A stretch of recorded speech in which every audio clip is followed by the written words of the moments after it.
नमस्कार, भाग्यश्री समाचारमा तपाईलाई स्वागत छ। म नरेन्द्र थापा। सुरुमा समाचारका मुख्य शीर्षकहरू।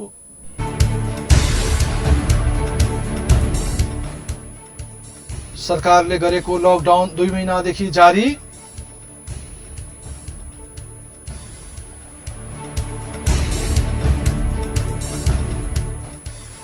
बाँकेमा शनिबार 1 जना कोरोना संक्रमित निको भई घर फर्के।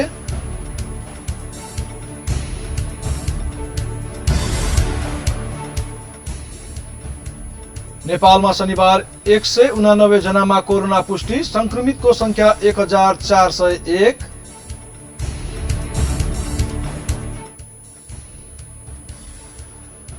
संसदबाट एमसीसी अनुमोदन नभएसम्म एमसीसीका कामहरू रोक्ने नेकपाको निर्णय।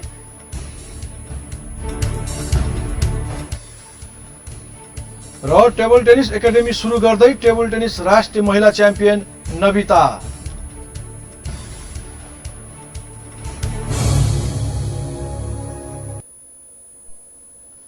समाचारमा स्वागत छ। अब समाचार विस्तारमा। सरकारले लगाएको लकडाउन 2 महिनादेखि जारी रहेको छ। गत वर्ष चीनको वुहानबाट सुरु भएको कोरोनाको संक्रमण बढ्न थालेपछि सरकारले गत चैत्र 11 गतेदेखि लकडाउन जारी गरेको थियो। पछिल्लो पटक लकडाउनलाई जेठ 20 गतेसम्म लम्ब्याइएको छ। सुरुमा 1 साताका लागि गरिएको लकडाउन दोस्रो पटक पुनः 1 साता थप गरी चैत्र 25 गतेसम्म पुर्याइएको थियो।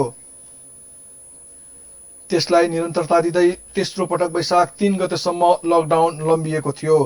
त्यसपछि पनि 12 दिन लकडाउनको अवधि थप गरी वैशाख 15 गतेसम्म र पुनः 10 दिन थप गर्दै वैशाख 25 गतेसम्म लकडाउन जारी गरिएको थियो।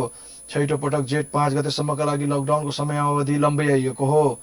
लकडाउनमा अत्यावश्यक सेवाका सवारी पास बाहक सवारी मात्रै सञ्चालनमा आउनेछन्। पछिल्लो समय संक्रमितको संख्या बढ्दै गएपछि सरकारले पास वितरणमा पनि कडाई गरेको छ। लकडाउनको समयमा एक जिल्लाबाट अर्को जिल्लामा जान नपाइने नियम पनि लागू गरिएको छ। उपत्यकामा संक्रमण देखिन थालेपछि भित्री गल्लीहरूमा स्थानीयले प्रवेश निषेध गरेका छन्। केही दिनअघि अत्यावश्यक सेवा, बैंकिङ क्षेत्र र उद्योगहरू सञ्चालन गर्ने निर्णय सरकारले गरे पनि संक्रमितको संख्या बढ्दै गएपछि पुनः लकडाउन कडा पारिएको थियो। त्यसैगरी नेपालगञ्जमा जिल्ला प्रशासन कार्यालयमा बाँकेका प्रमुख जिल्ला अधिकारी आएसँगै लकडाउनलाई थप कडा पारिएको छ। दिनहुँ सवारी साधनहरूलाई कारवाही गर्न प्रक्रिया सुरु गरिएको छ। त्यसैगरी भीडभाड भएको मानिसहरूलाई पनि प्रहरीले नियन्त्रणमा लिएर चेतावनी दिएको छ।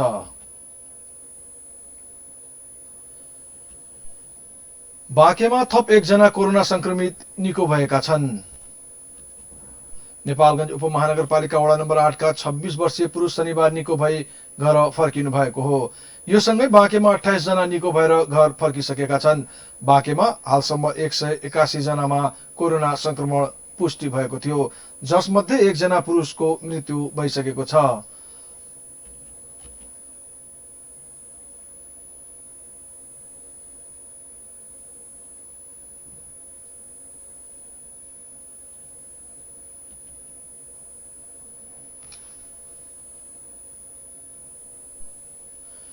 कपिलवस्तुमा शनिबार 77 जना कोरोना संक्रमित थपिएका छन्। यो सँगै जिल्लामा कोरोना संक्रमित हुनेको संख्या 265 पुगेको छ। जिल्ला स्वास्थ्य कार्यालय कपिलवस्तुका अनुसार महाराजगञ्ज नगरपालिकामा वर्ष 16 देखि 45 सम्मका 33 जना पुरुष र कृष्णनगर नगरपालिकामा वर्ष 16 देखि 45 सम्मका पुरुष रहेका छन्। यसैगरी यशोधरा गाउँपालिकामा 16 वर्षदेखि 48 वर्षसम्मका पुरुष 26 जना र वर्ष 25 र 19 का महिला 2 जना छन्। जिल्लामा शुक्रबार मात्रै 52 जना कोरोना संक्रमित थपिएका थिए। नेपालमा शनिबार दिउँसोसम्म 1401 जनामा कोरोना संक्रमण पुष्टि भइसकेको छ, जसमध्ये 265 जना कपिलवस्तुकै रहेका छन्।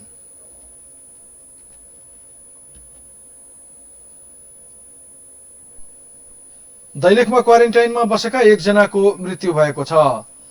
मृत्यु हुनेमा 10 दिन अगाडि भारतबाट आएर क्वारेन्टाइनमा बस्दै आएका दुल्लु नगरपालिका 11 का 40 वर्षीय पुरुष रहेका छन्। भारतबाट नगरपालिकाले उद्धार गरी ल्याएका उनी नगरपालिकाले बनाएको क्वारेन्टाइनमा बस्दै आएका थिए। क्वारेन्टाइनमा बेहोस भएपछि क्वारेन्टाइनमै उपचार गरिएको थियो। उनको क्वारेन्टाइनमै उपचारका क्रममा शनिबार बिहान 10 बजे मृत्यु भएको दुल्लो अस्पतालका प्रमुख डाक्टर पूजा विशीले जानकारी दिनुभयो। मृत्यु भएका उनको कोरोना परीक्षणका लागि 3 दिन अगाडि स्वाब कर्णाली स्वास्थ्य विज्ञान प्रतिष्ठान जुम्लामा पठाइएको छ, तर अझै रिपोर्ट आउन बाँकी रहेको डाक्टर विशीले बताउनुभयो।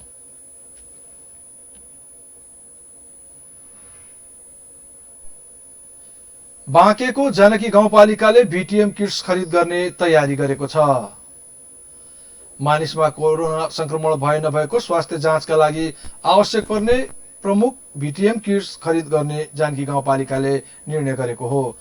पालिका प्रमुख रामनिवास यादवले शनिबार सो सामग्री खरिद गर्ने निर्णय गरिएको जानकारी दिनुभयो।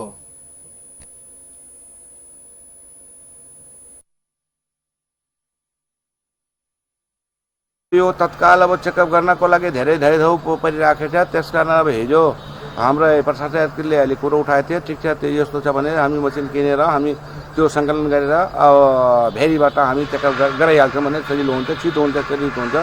त्यसको लागि अब लगानी मैले सोधेँ कतिसम्म आउँछ, 1.5 लाखको कुरो भयो। अनि उहाँले अब हिजो मलाई त्यही भनेर शुक्रबार थियो बिहानै 6 बजे आए। हामी पुग्दाखेरि उहाँ निस्किसक्नु भएको थियो। जिल्ला प्रशासन गए, अब त्यहाँ स्वास्थ्यको मिटिङमा पनि यो कुरो राखेका छन्। अब किन्ने तयारीमा छन्। अब प्रक्रियागत विधि बनाएर किन्छन्। बाँकेका 8वटा मध्ये 6वटा पालिकामा कोरोना संक्रमणको प्रभाव देखिएको छ। जानकी र कोलपुरमा हालसम्म कोरोना संक्रमितहरू देखिएका छैनन्। आगामी दिनमा पालिकामा कोरोना संक्रमणको रोकथाम र नियन्त्रण गर्नका लागि सहज होस् भन्ने उद्देश्यले जानकीले पूर्व तयारी गरिरहेको अवस्थामा बीटीएम खरिद गर्ने निर्णय गरेको हो। यसैबीच जानकी र बैजनाथ गाउँपालिकामा रहेका क्वारेन्टाइनलाई व्यवस्थित गर्दै लगिएको छ। बाँकेको जानकी र बैजनाथ गाउँपालिकाले स्थापना गरेका क्वारेन्टाइनहरूमा खाना, पिउने पानी, सेनिटाइजर र हात धुने साबुन समेत उपलब्ध गराइएको छ। क्वारेन्टाइनमा बसेकाहरूको नियमित स्वास्थ्य परीक्षण भइरहेको छ। कसैलाई केही सामान्य समस्या भएमा औषधि पनि दिइएको स्वास्थ्य कर्मीहरू बताउँछन्। हामीहरू चेकअपको लागि चाहिँ एउटा टेम्परेचरहरू लिन्छौँ अनि उहाँहरूले बिरामीहरूले आफ्नो जस्तो केही प्रब्लम छ भनेपछि त्यही अनुसारको हामीले मेडिसिनहरू दिइरहेछौँ। त्यही नै भइरहेको छ। हामीले थर्मोमिटर दिइराखेको छौँ, उहाँहरूले लगाउनुहुन्छ। त्यही अनुसारले जति नम्बर आएको छ थर्मोमिटरमा त्यही अनुसारको सेन्टिग्रेडमा छ कि फर्नाइटमा छ त्यही अनुसारको हामीले रिपोर्ट गरिरहेको छ। उता बैजनाथ गाउँपालिकामा सञ्चालनमा रहेका क्वारेन्टाइनहरूमा पनि खाना सहितको व्यवस्थापन गरिएको छ। बैजनाथ वडा नम्बर 6 मा रहेको आधारभूत विद्यालयमा रहेको क्वारेन्टाइनमा 1 जना संक्रमित भएकालाई आइसोलेसनमा पठाएपछि उक्त क्वारेन्टाइनमा उच्च सतर्कता अपनाइएको छ। क्वारेन्टाइन सञ्चालन गर्न बनेको समितिका उपसंयोजक डम्बर रावत व्यवस्थापनका बारेमा सक्दो प्रयास गरिरहेको बताउनुहुन्छ। नम्बर 6 मा हामीले 4वटा स्वास्थ्य परामर्श केन्द्र भनेर हामीले गरेका छौँ। त्यसमा एउटा एज गाउँमा छ, एउटा लालपुरमा, एउटा समेनचोकमा, एउटा गडैमा 4 गरिएको छ। त्यसको मेन सबै अब हामीले एउटा मूल समिति बनाएका छौँ। मूल समिति अन्तर्गत वडा सदस्य संयोजक रहने गरी उपसंयोजकको रूपमा मलाई खटाउनु भएको छ हाम्रो वडा अध्यक्षज्यूले। अनि बाँकी चाहिँ हामीले तिनै ठाउँमा चाहिँ उपसमितिहरू बनाएर त्यहाँ पनि एउटा समिति बनाएर सबैलाई साथीभाइहरूलाई अग्रज गरेर सबैलाई त्यसरी जिम्मा दिएका छौँ।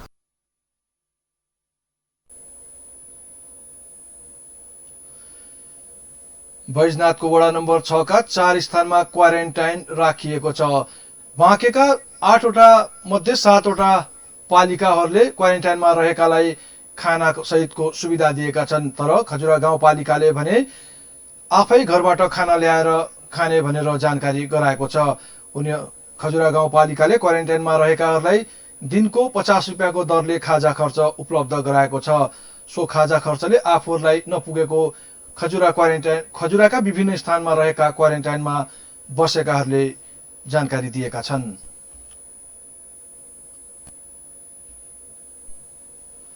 राष्ट्रिय समाचार र खेल समाचार अझ बाँकी नै छन्। केही बेर व्यापारिक विश्राम।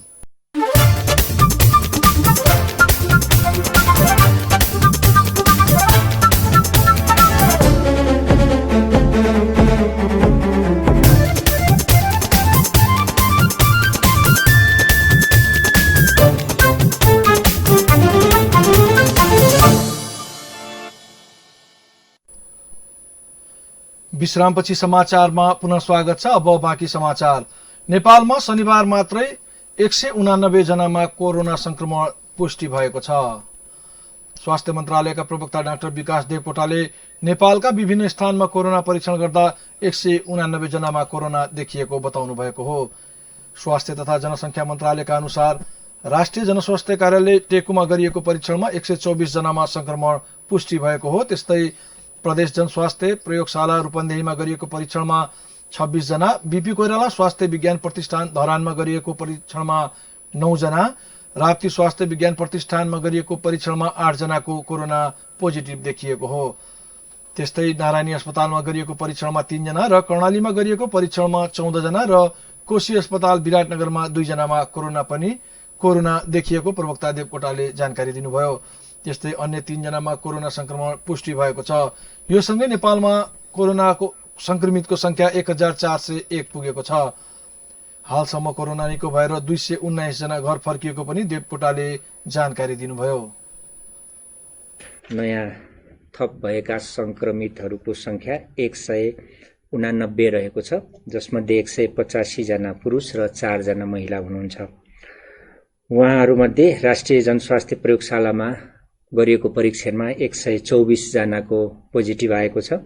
धनुषाका 7 जना 20 देखि 42 वर्ष उमेरका पुरुषहरू, झापाका 1 जना 45 वर्षीय पुरुष, कपिलवस्तुका 77 जना 16 देखि 60 वर्षका पुरुषहरू, ललितपुरकी 1 जना 23 वर्षीय महिला, महोत्तरीका 4 जना 25 देखि 55 वर्षीय पुरुषहरू, रौतहटका 6 जना 18 देखि 45 वर्षीय पुरुषहरू, सर्लाहीका 17 जना 16 देखि 40 वर्षीय पुरुष र सिराहाका 11 जना 17 देखि 40 वर्षीय पुरुषहरू हुनुहुन्छ।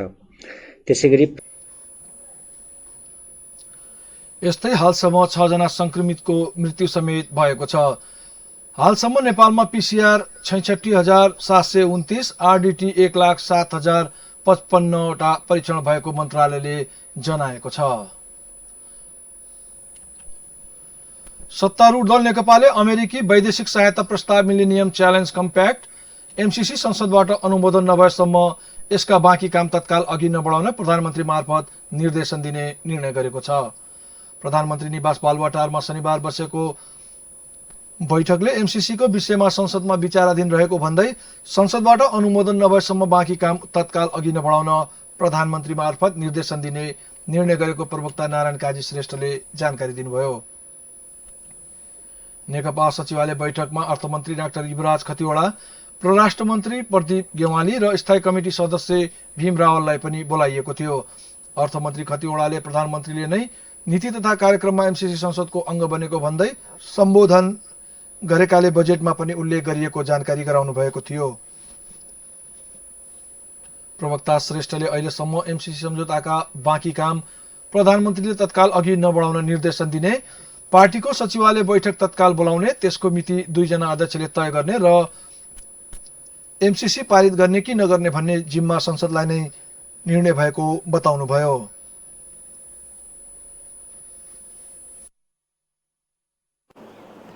र मुख्यको योजनाको बारेमा आवश्यक स्पष्टताको निम्ति छलफल भयो। एमसीसी सम्झौताको बारेमा को प्रस्ताव अहिले संसदमा विचाराधीन छ। त्यसैले बजेटको त्यो व्यवस्था पनि त्यस अन्तर्गत नै हुने कुरालाई स्पष्ट पारियो। अर्थात् सम्माननीय प्रधानमन्त्रीले संसदलाई जानकारी गराउनु भए अनुसार नै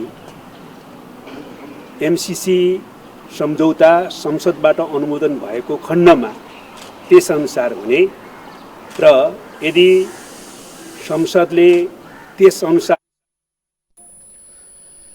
बैठकले बजेटमा उल्लेख भएको भनिएको एमसीसी संसदमै विचाराधीन विषय रहेकाले अर्थमन्त्री युवराज खतिवडाले नै यसबारेमा संसदमा स्पष्ट पार्ने निर्णय पनि गरेको छ। प्रधानमन्त्री केपी शर्मा ओलीले नीति तथा कार्यक्रमबारे जवाब दिँदा उल्लेख भए अनुसार नै स्पष्ट गर्ने निर्णय भएको नेकपाका प्रवक्ता श्रेष्ठले जानकारी दिनुभयो। बिहिबार सार्वजनिक भएको बजेटमा एमसीसीलाई पनि राखिएको भन्दै नेकपाका केही सचिवालय सदस्यले नै विरोध गरेपछि सचिवालय बैठकमा छलफल भएको हो। प्रमुख प्रतिपक्षी नेपाली कांग्रेसले सार्वजनिक गरेको नक्सा र संविधानको अनुसूचीलाई संशोधन गर्न संसदमा प्रस्तुत हुने प्रस्तावको पक्षमा मतदान गर्न संसदीय दललाई निर्देशन दिएको छ। पार्टी कार्यालय सानेपामा शनिबार बसेको कांग्रेस केन्द्रीय कार्यसमिति बैठकले महामन्त्री पूर्णबहादुर खड्काले पेश गरेको प्रस्तावमा संविधान संशोधनका पक्षमा मतदानका लागि कांग्रेस संसदीय दललाई निर्देशन दिएको हो। कालापानी, लिपुलेक र रिम्पियाधुराको भूभाग समावेश गरी नेपाल सरकारले सार्वजनिक गरेको नक्सा र संविधानको धारा 9 को उपधारा 2 सँग सम्बन्धित अनुसूची 3 मा संशोधन गर्न संसदमा प्रस्तुत हुने प्रस्तावको पक्षमा मतदान गर्न संसदीय दललाई निर्देशन गरेको प्रवक्ता विश्वप्रकाश शर्माले जानकारी दिनुभयो। प्रवक्ता शर्माले नेपालको भूमि फिर्ता गर्न भारतसँग उच्च स्तरीय राजनीतिक तथा कूटनीतिक पहल गर्नुपर्ने र यस विषयमा सरकारलाई सहयोग गर्ने बताउनुभयो। संविधान संशोधनका बारेमा कांग्रेसलाई विभिन्न आरोप लगाइएको भन्दै उहाँले राष्ट्रियताका बारेमा कांग्रेस दृढ रहेको पनि दावी गर्नुभयो।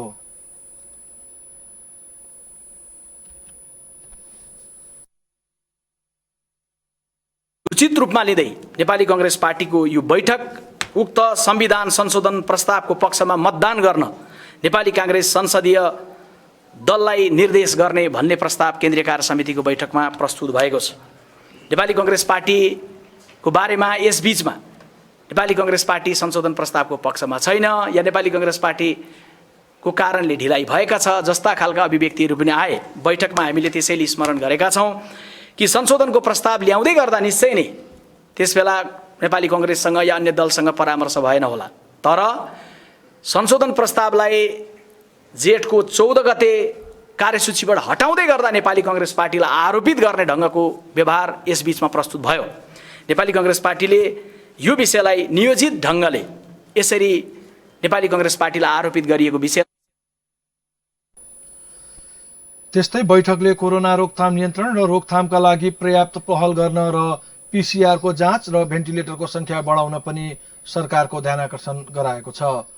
त्यस्तै विदेशमा रहेका नेपालीको अविलम्ब उद्धार गर्न पनि कांग्रेसले माग गरेको छ।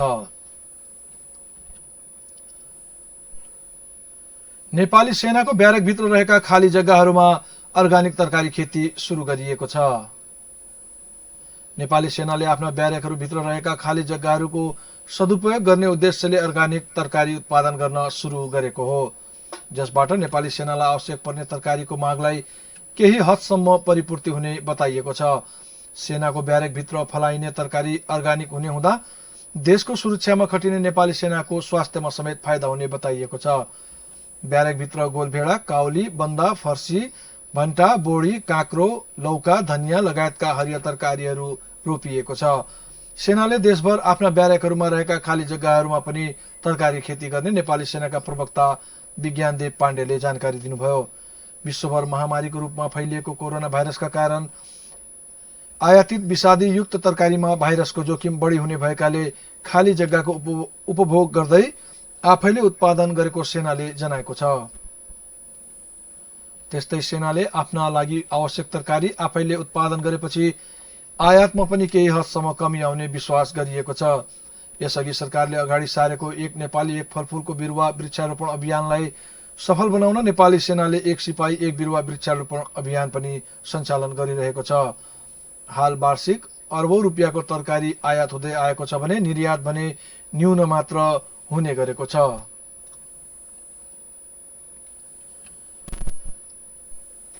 सांसदहरूले नेपाल भारत सीमाबाट नेपाल ल्याइएका नेपालीहरूको व्यवस्थापन सरकारले गर्न नसकेको आरोप लगाएका छन्। सिंहदरबारमा शनिबार बसेको संघीय संसदको अन्तर्राष्ट्रिय सम्बन्ध समिति बैठकमा उनीहरू नेपालीहरूलाई स्वदेश भित्राउनु राम्रो काम भए पनि उनीहरूलाई नेपालमा व्यवस्थापन गर्न नसकिएको आरोप लगाएका हुन्। नेपाल ल्याइएपछि WHO को मापदण्ड अनुसारको क्वारेन्टाइनमा राख्नुपर्ने भए पनि पूर्वाधार पर्याप्त नभएको उनीहरूले बताएका थिए।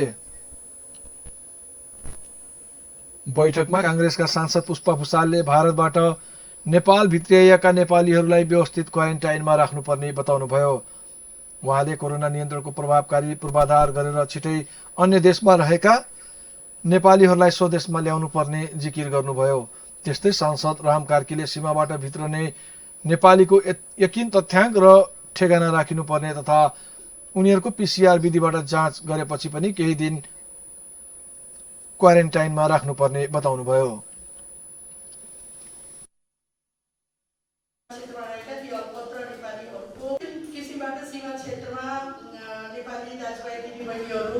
संख्याहरू बढिराखेको छ। हामी आज के भन्छौँ भने 1000 मात्रै भयो, 1200 मात्रै भयो, कोरोना टेस्ट गर्दा संक्रमित देखियो। हामीले टेस्ट नै गरेका छैनौँ। टेस्ट नै नगरिसकेपछि आज 1000 भयो, 1200 भयो भन्ने त कुनै अर्थै मिल्दैन। त्यो कुनै गणितीय मेलै खाँदैन। तर यसको लागि सबभन्दा पहिला दुईटा कुरा देखियो। एउटा क्वारेन्टाइनको व्यवस्था हो। क्वारेन्टाइनको व्यवस्थाको जिम्मा कसले लिएको छ? मलाई चाहिँ प्रदेश सरकारले लिनुपर्ने हुन्छ, किनभने सीमा क्षेत्रको क्वारेन्टाइनको व्यवस्था WHO ले राखेको मापदण्ड अनुसार त्यहाँको घाँसपात आइरहेको छ। र अर्को एउटा चाहिँ एकदम मलाई लाग्यो यसमा हाम्रो सबै मानिसहरू सहमत हुनुहुन्छ भने एउटा इम्पोर्टेन्ट कुरा के हो भने अहिले जो एकदम यो कोरोनाको जो शिविर बिरामी छ, त्यो शिविर बिरामीहरूको निको हुने रेट चाहिँ अन्त 20% छ। एकदमै शिविर कोरोनाले भेटेको मान्छे 20% मात्रै मान्छे आएछ। बैठकले वार्षिक प्रतिवेदनलाई अन्तिम रूप दिएको छ। प्रतिवेदनमा विदेशमा रहेका नेपालीको कोभिड-19 को महामारीबाट सुरक्षा, उनीहरूको समस्या सम्बोधन, बन्दाबन्दीले विदेशमा अल्पत्र परेका नेपालीको उद्धार, लिपुलेक क्षेत्रमा निर्मित सडक, लिम्पियाधुरा लिपुलेक लगायत कालापानी भूभागमा नेपालको सुरक्षा र प्रशासनिक उपस्थिति कायम गर्न सरकारलाई दिएको सुझाव र निर्देशन उल्लेख गरिएको पवित्रा निरौरा खरेलले बताउनुभयो।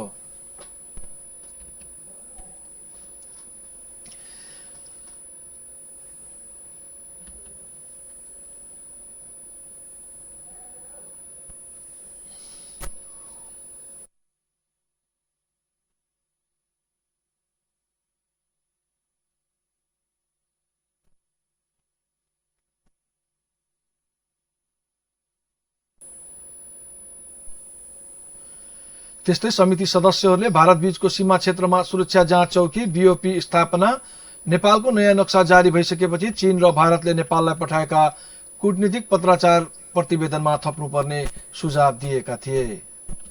हामी समाचारको अन्ततिर छौं। अब खेल समाचार। टेबल टेनिसकी महिला राष्ट्रिय च्याम्पियन नविता श्रेष्ठले टेबल टेनिसको एकाडेमी सञ्चालनको तयारीमा जुट्नु भएको छ। काठमाडौँको नयाँ बजार स्थित आफ्नो जग्गामा रहेको घरमा उहाँले एकाडेमी सञ्चालनको लक्ष्यका साथ काम अघि बढाइरहनु भएको छ।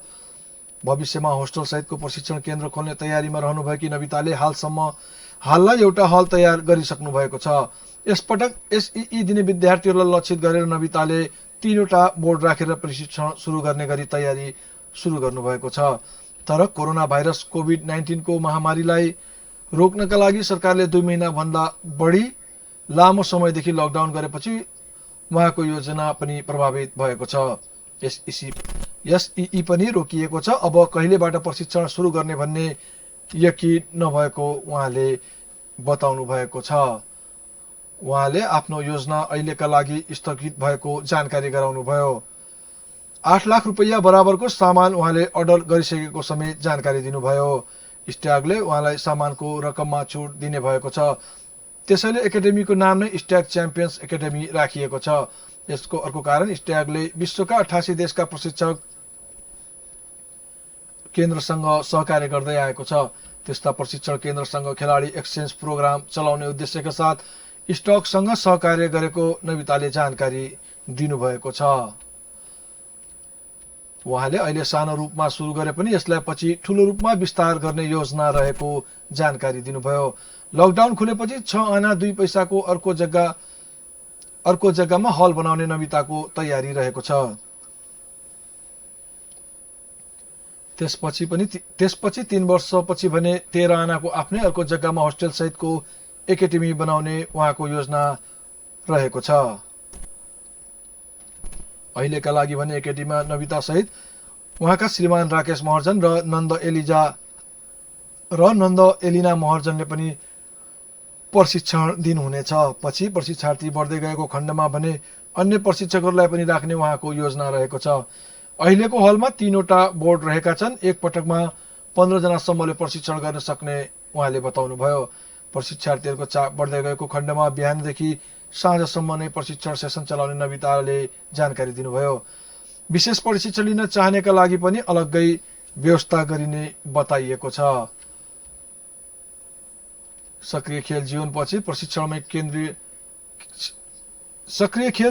प्रशिक्षणमै केन्द्रित हुन चाहेको उहाँले जानकारी दिँदै राखेमा पनि प्रशिक्षकका रूपमा काम गर्ने इच्छा रहेको उहाँले भन्नुभयो।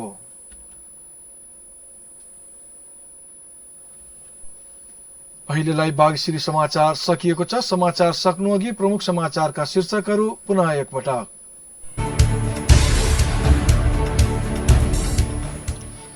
सरकारले गरेको लकडाउन 2 महिनादेखि जारी।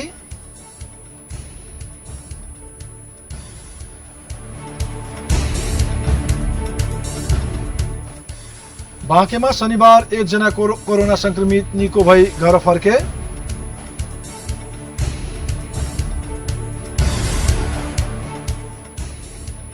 नेपालमा शनिबार 189 जनामा कोरोना पुष्टि। कुल संक्रमितको संख्या 1401।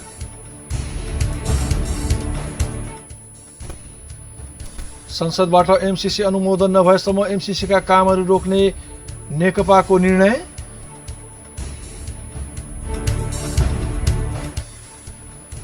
र टेबल टेनिस एकाडेमी सुरु गर्दै टेबल टेनिस राष्ट्रिय महिला च्याम्पियन नविता।